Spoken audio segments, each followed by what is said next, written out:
जी नमस्कार, आदाब, सत श्री अकाल, जय भीम, जय अखिलेश, जय श्री राम, वालेकुम सलाम। मैं सनी सिंह चौहान आप सभी का तहे दिल से करता हूं प्रणाम।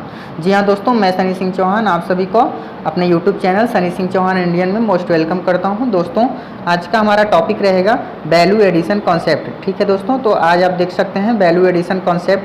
तो वैल्यू एडिशन कॉन्सेप्ट क्या होता है, वैल्यू एडिशन कॉन्सेप्ट में क्या क्या चीज़ें आती हैं, ये सारी चीज़ें हम पढ़ने वाले हैं। ठीक है दोस्तों, आज ये पूरा का पूरा सिलेबस मैं कवर करवा दूंगा, क्योंकि कल आप लोग का एग्ज़ाम है और आज देर रात को कॉल कर करके बोल रहे हो आप लोग कि मतलब सर थोड़ा सा इसको लाइटली जो है थोड़ा सा नॉलेज दे दीजिए कि मतलब ये सिलेबस क्या है। तो इतना जल्दी में नहीं कुछ हो सकता है दोस्तों, जो भी चीज़ें हैं थोड़ा शॉर्ट में करके बताने का कोशिश मैं करूँगा, जिससे आपको एग्ज़ाम में काफ़ी हेल्प मिलेगा। ठीक है दोस्तों, जितना हो सकेगा मैं करता हूँ। ठीक है, इसको कंप्लीट करवाने के लिए आपको कुछ दिन पहले से ही मुझे बताते रहना चाहिए, लेकिन आप लोगों ने नहीं बताया। बात वही हो गई, गांव में एक कहावत है कि दुआरे आइल बारात फला फला जो भी चीज़ें हो वगैरह वगैरह। ठीक है, तो चलिए हम लोग आगे बढ़ते हैं और थोड़ा सा ब्राइटनेस बढ़ा लेते हैं। और आज का हमारा टॉपिक रहेगा वैल्यू एडिशन कॉन्सेप्ट। मैंने लिख रखा है, तो वैल्यू एडिशन कॉन्सेप्ट क्या होता है। इन दिस कॉन्सेप्ट, पहले देखिए वैल्यू एडिशन, आप नाम से ही पता चल जा रहा है कि वैल्यू एडिशन वैल्यू को ऐड करने वाला कॉन्सेप्ट। ठीक है ना, कि उसके वैल्यू को क्या करेगा, ऐड कर देगा।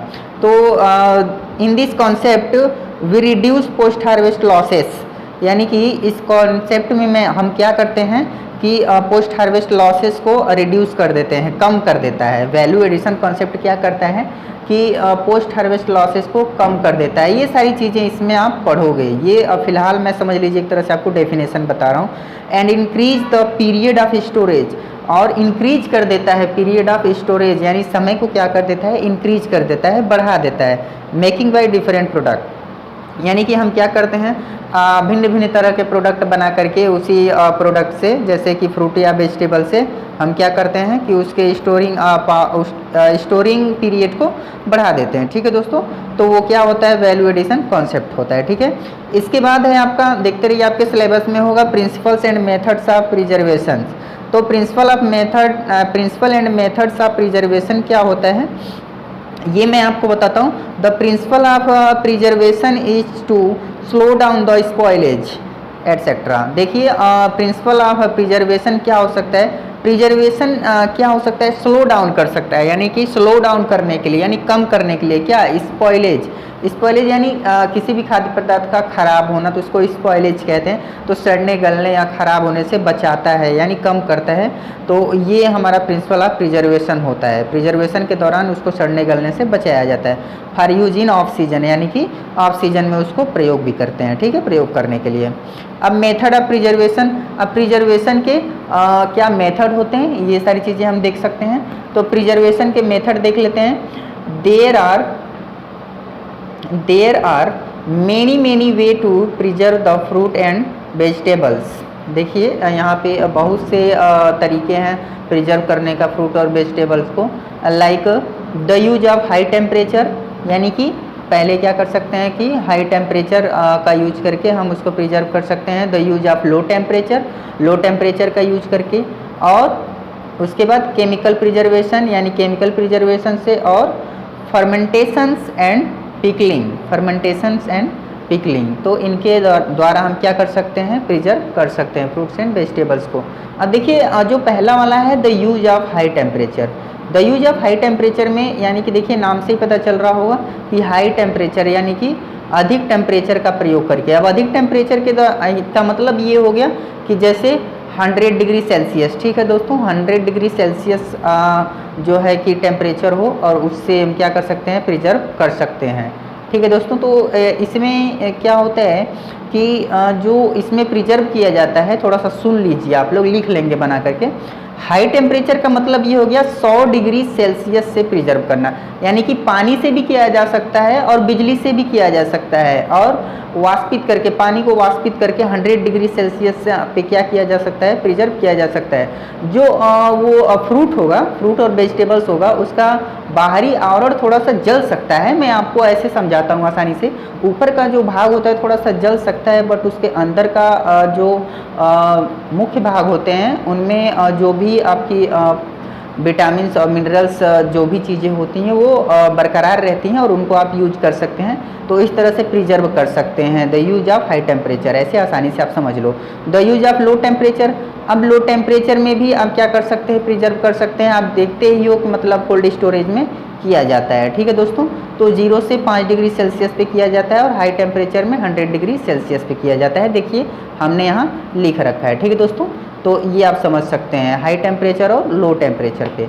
अब इसके बाद केमिकल प्रिजर्वेशन, अब केमिकल प्रिजर्वेशन में क्या कर सकते हैं, केमिकल प्रिजर्वेशन में सल्फर डाइऑक्साइड होता है, सल्फर डाइऑक्साइड का यूज करते हैं केमिकल प्रिजर्वेशन में, और बेंजोइक एसिड का भी यूज करते हैं केमिकल प्रिजर्वेशन में। यानी कि आप लिख सकते हैं कि केमिकल प्रिजर्वेशन के अंतर्गत हम क्या क्या यूज करते हैं, सल्फर डाइऑक्साइड और बेंजोइक एसिड।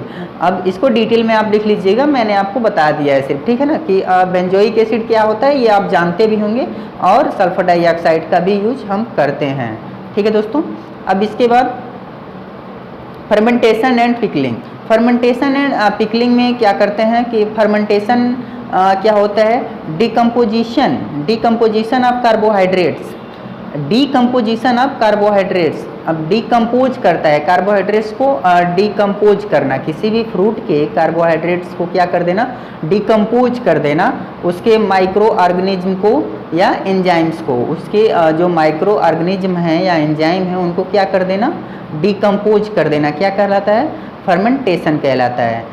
अब देखिए फर्मेंटेशन जैसे कि हम लोग, ये पुरानी परंपरा है, पुराने तरीक़ों से करते हैं, जो पिकलिंग हम करते हैं यानी कि अचार बनाना, समझ में आ रहा है दोस्तों, जैसे खटाई अचार वही होता है, ठीक है। तो आप लिख सकते हैं इस तरह से कि क्या है कि many way to preserve the fruit and vegetables. अब प्रिजर्व करने का फ्रूट और वेजिटेबल्स का बहुत से तरीके होते हैं, high temperature, low temperature, chemical preservation, fermentation and pickling. तो इसमें क्या क्या होता है, 100 डिग्री सेल्सियस हाई टेम्परेचर, 0 से 5 डिग्री सेल्सियस लो टेम्परेचर, और अगर आप केमिकल प्रिजर्वेशन में लिखोगे तो सल्फर डाइऑक्साइड लिख लेना पहला, दूसरा लिख लेना बेंजोइक एसिड। अब बेंजोइक एसिड कुछ बना के भी अपना उसमें लिख लेना आप लोग, ठीक है दोस्तों। और उसके बाद फर्मेंटेशन थोड़ा सा लिख लेना, फर्मेंटेशन पिकलिंग में क्या होता है, कार्बोहाइड्रेट्स को क्या किया जाता है, डिकम्पोज किया जाता है, ठीक है दोस्तों। अब इसके बाद आता है intermediate moisture food. Intermediate moisture food क्या होता है ये थोड़ा सा आप लोग देख लीजिए। इंटरमीडिएट मॉइस्चर फूड जो होता है, it's means which fruits have low moisture water 10 to 50%, that is intermediate moisture food. यानी कि देखिए जो इंटरमीडिएट मॉइस्चर फूड में देखिए मॉइस्चर फूड दो तरह के होते हैं। अब these are two types, high moisture and low moisture. अब देख लीजिए, अब हाई मॉइस्चर में क्या हो जाएगा, हाई मॉइस्चर फ्रूट्स यदि आपसे पूछा जाए तो हाई मॉइस्चर फ्रूट्स में आप बता सकते हो कुकम्बर होता है, ठीक है दोस्तों, कुकम्बर हो गया, वाटरमेलन हो गया। कुकम्बर में कितना मॉइस्चर होता है, कितना वाटर होता है, 95%, ठीक है दोस्तों। तो इस तरह से आप बता सकते हो कुकम्बर, वाटरमेलन, टोमेटो एट्सेट्रा, ठीक है दोस्तों। अब इसके बाद लो मॉइस्चर, अब लो मॉइस्चर में आप क्या बता सकते हो, जैसे ड्राई फ्रूट्स होता है ना दोस्तों, तो ड्राई फ्रूट्स आप बता सकते हो कि लो मॉइस्चर होता है, ठीक है। तो ये हो गया इंटरमीडिएट मॉइस्चर फूड, ठीक है। तो इसमें आप लिख सकते हो, ठीक है। तो इसमें ज़्यादा बताने की ज़रूरत है नहीं। नेक्स्ट हम देखते हैं प्रिपरेशन ऑफ जैम्स। जैम कैसे बनाते हैं, देखिए दोस्तों हम जो भी आपको बताएंगे जैम, जेली, मार्मलेड और कैंडी वगैरह जो भी बनाने के लिए आपको बताने वाले हैं हम, तो ये चीज़ें देखिए इतना डीपली यदि हम लगेंगे बताने कि सर्वप्रथम इसको लिया, इसको इसमें डाला, ऐसे किया, वैसे किया, ये सारी चीज़ें आप लोग खुद ही बना के लिख लीजिएगा, ठीक है। देखो मैं थोड़ा सा लाइट नॉलेज दे देता हूँ और बता भी दूंगा कि मतलब कैसे कैसे लिखना है, ठीक है। पहले थोड़ा सा देख लीजिए प्रिपरेशन ऑफ जैम्स क्या होता है। Firstly we take the fruit pulps, पहले हम क्या करते हैं, फर्स्टली क्या करते हैं, सर्वप्रथम हम क्या लेते हैं, फ्रूट के पल्प्स को लेते हैं। किस तरह के फ्रूट के पल्प्स को लेते हैं देख लीजिए आप लोग, लाइक पपाया, पपीता, प्लम्स, फिर मैंगो, आम, पाइनएप्पल, अनानास, बनाना, केला, गुआवा, है ना जी। तो गुआवा हो गया, ग्रेप्स हो गया, एप्पल हो गया एटसेट्रा, ठीक है दोस्तों। तो यानी कि इस तरह के फलों को हम लेते हैं क्या बनाने के लिए, जैम बनाने के लिए। अब जैम देखो सुन लो आप लोग, जैम बनाने के लिए सबसे पहले हम किस तरह के फलों को लेते हैं, तो जैम बनाने के लिए हम लोग पपीता ले सकते हैं, आम ले सकते हैं, अमरूद ले सकते हैं, अंगूर ले सकते हैं, एप्पल ले सकते हैं यानी कि सेब ले सकते हैं, केला ले सकते हैं, अनानास ले सकते हैं। तो ये फल जो लेते हैं दोस्तों, तो जब भी जैम्स बनाते हैं तो एक फ्रूट का भी बनाया जा सकता है, 2 फ्रूट का भी बनाया जा सकता है, मिक्स जैम्स भी बनाया जा सकता है। आप लोग देखते होंगे मार्केट में अवेलेबल है और इसे आप बना भी सकते हैं। ठीक है दोस्तों, तो एटसेट्रा। आफ्टर इट, इसके बाद हम क्या कर सकते हैं, वी बॉयल इट, उसका पल्प निकाल लेते हैं, काट करके पल्प निकालने के बाद उसको बॉयल करते हैं और उसके बाद विथ शुगर यानी कि उसके बाद उसको शुगर यानी चीनी उसमें मिक्स करके और क्या करते हैं, उसको फिर से बॉयल करते हैं। कितने डिग्री पे बॉयल करते हैं ये भी मैं आपको बता देता हूँ शॉर्ट में। देखिए 100 डिग्री सेल्सियस पे इसको बॉयल करते हैं और 30 से 40 मिनट तक इसको लगातार बॉयल करते रहते हैं।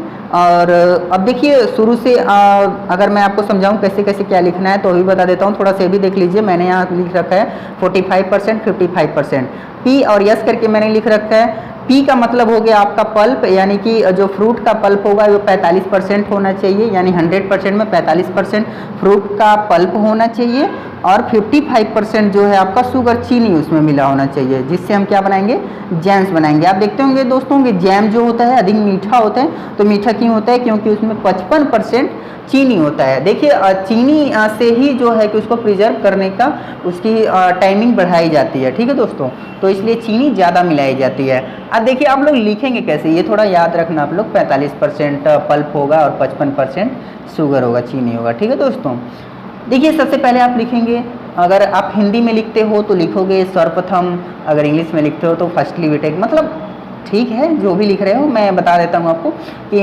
लिखोगे आप लोग कि सर्वप्रथम हम क्या करें।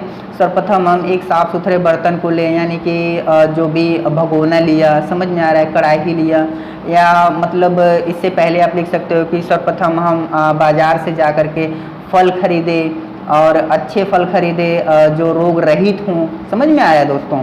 और उसको मतलब फल को लेने के बाद ला करके उसको फिर से धुले गर्म पानी से, फिर ठंडे पानी से, मतलब धुलने के बाद फिर उसके पल्प को निकाला। पल्प निकालने के बाद उसको बढ़िया से जो है गर्म पानी में उसको क्या किया, बॉयल किया। बॉयल करने के बाद फिर से उसको किसी भी छन्नी वगैरह पे रगड़ा उसको, समझ में आ रहा है दोस्तों। जब बॉयल हो जाएगा तो उसको रगड़ोगे, रगड़ करके उसका पूरा पल्प किसी बर्तन में फिर से दूसरे भगोने में निकाल लोगे। और क्या है कि गैस स्टोव वगैरह भी जलाने वलाने वाला सिस्टम भी लिख लेना आप लोग हेडिंग कर करके। देखो मैं मतलब ऐसे बता रहा हूँ क्योंकि हमने बनाया है, हम बनाए हैं तो हम जानते हैं, ठीक है, कैसे बनता है। तो बस ऐसे ही शॉर्ट में आपको बता रहे हैं, समय ज़्यादा नहीं है तो आप लोग बस सुन लीजिएगा और लिख लीजिएगा। अब स्पेशली मैं क्लासेज बनाऊंगा जैम्स, जेली, मार्मलेड और जो भी केचप वगैरह, टोमेटो केचप, ये सारी चीज़ें मैं बनाऊंगा। कैसे कैसे क्या होता है ये सारी चीज़ें मैं आपको बताऊंगा। लेकिन फर्स्टली अभी तो आप लोगों को एग्ज़ाम में लिखना है, कल ही एग्ज़ाम है, तो इसलिए मैं जल्दी जल्दी बता रहा हूँ। ठीक है दोस्तों, तो ऐसे स्टेप बाय स्टेप आप लोग लिख लीजिएगा। ठीक है, चलिए आगे बढ़ते हैं। प्रिपरेशन ऑफ जेली, तो जेली में भी ऐसे स्टेप बाय स्टेप आप लोग लिख लीजिएगा। इसको जलाया, क्या किया, ऐसे वैसे।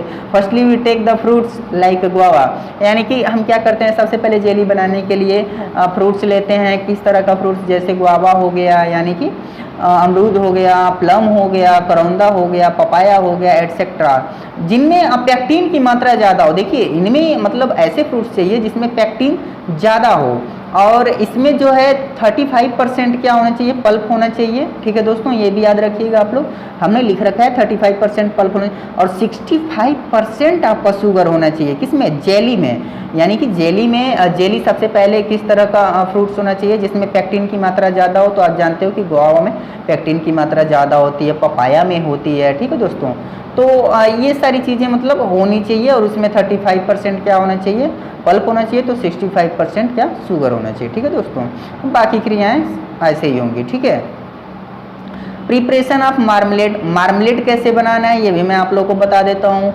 It's made from citrus fruits, इसे क्या मतलब सिट्रस फ्रूट से ही बनाया जाता है। देखिए मैंने काफ़ी शॉर्ट में लिखा है ताकि आपको जल्दी समझ में आ जाए और कल आप लोग बना करके खुद ही लिख लेना। और हाँ, बिना हेडिंग डाले आप लोग कुछ भी नहीं लिखोगे, मैं ये शॉर्ट में बता दिया, इसको बड़ी में करके आपको लिखना है। ठीक है, और हेडिंग डाल डाल के लिखना है कि इसके बाद क्या किया। ठीक है, इसके बाद सर्वप्रथम हमने फल को लिया, उसे धुलने का कार्य किया, तत्पश्चात या इसके बाद, उसके बाद फिर से हेडिंग डाल लेना।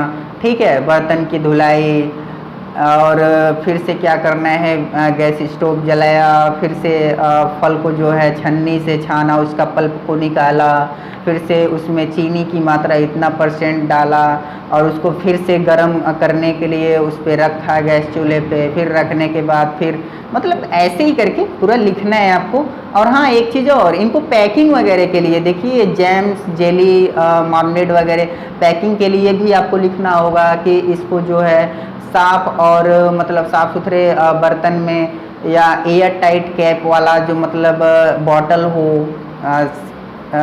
जैसे कि सीसी हो, समझ में आया, सीसी मतलब जैसे कांच का बर्तन, ठीक है, तो एयर टाइट हो, उस पर वो वैक्सिंग किया हो उसके ढक्कन पे, समझ में आ रहा है, वैक्सिंग करने के बाद ऊपर से फिर उसको एयर टाइट से बंद कर दिया, ठीक है। तो ये सारी चीज़ें आपको बताना है, वैक्सिंग भूलना मत आप लोग, ठीक है। कैप वगैरह लगाया, वैक्सिंग करके कैप लगा करके उसको एयर टाइट कर दिया और उसमें बाहरी हवा ना रहे ऐसे बर्तन, उसमें खाली जगह नहीं छोड़ते हैं, ठीक है दोस्तों। तो ये सारी चीज़ें होती हैं, आपको सब लिखना है। तो मार्मलेड भी उम्मीद करता हूँ आपको समझ में आ गया होगा कि सिट्रस फ्रूट से बनाया जाता है, जैसे orange, lemon etcetera. In the marmalade we use whole pulp, यानी कि मार्मलेड में हम क्या यूज करते हैं, पूरे पल्प को यूज करते हैं। अभी तक जो आपने यहाँ पे बनाया जेली, जैम्स वगैरह, तो इसमें क्या कर रहे थे, पल्प को हम क्या कर रहे थे, निकाल ले रहे थे, लेकिन इसमें पूरा पल्प ही यूज करते हैं मार्मलेड बनाने में, ठीक है दोस्तों। अब इसके बाद हम बात करते हैं कैंडी की।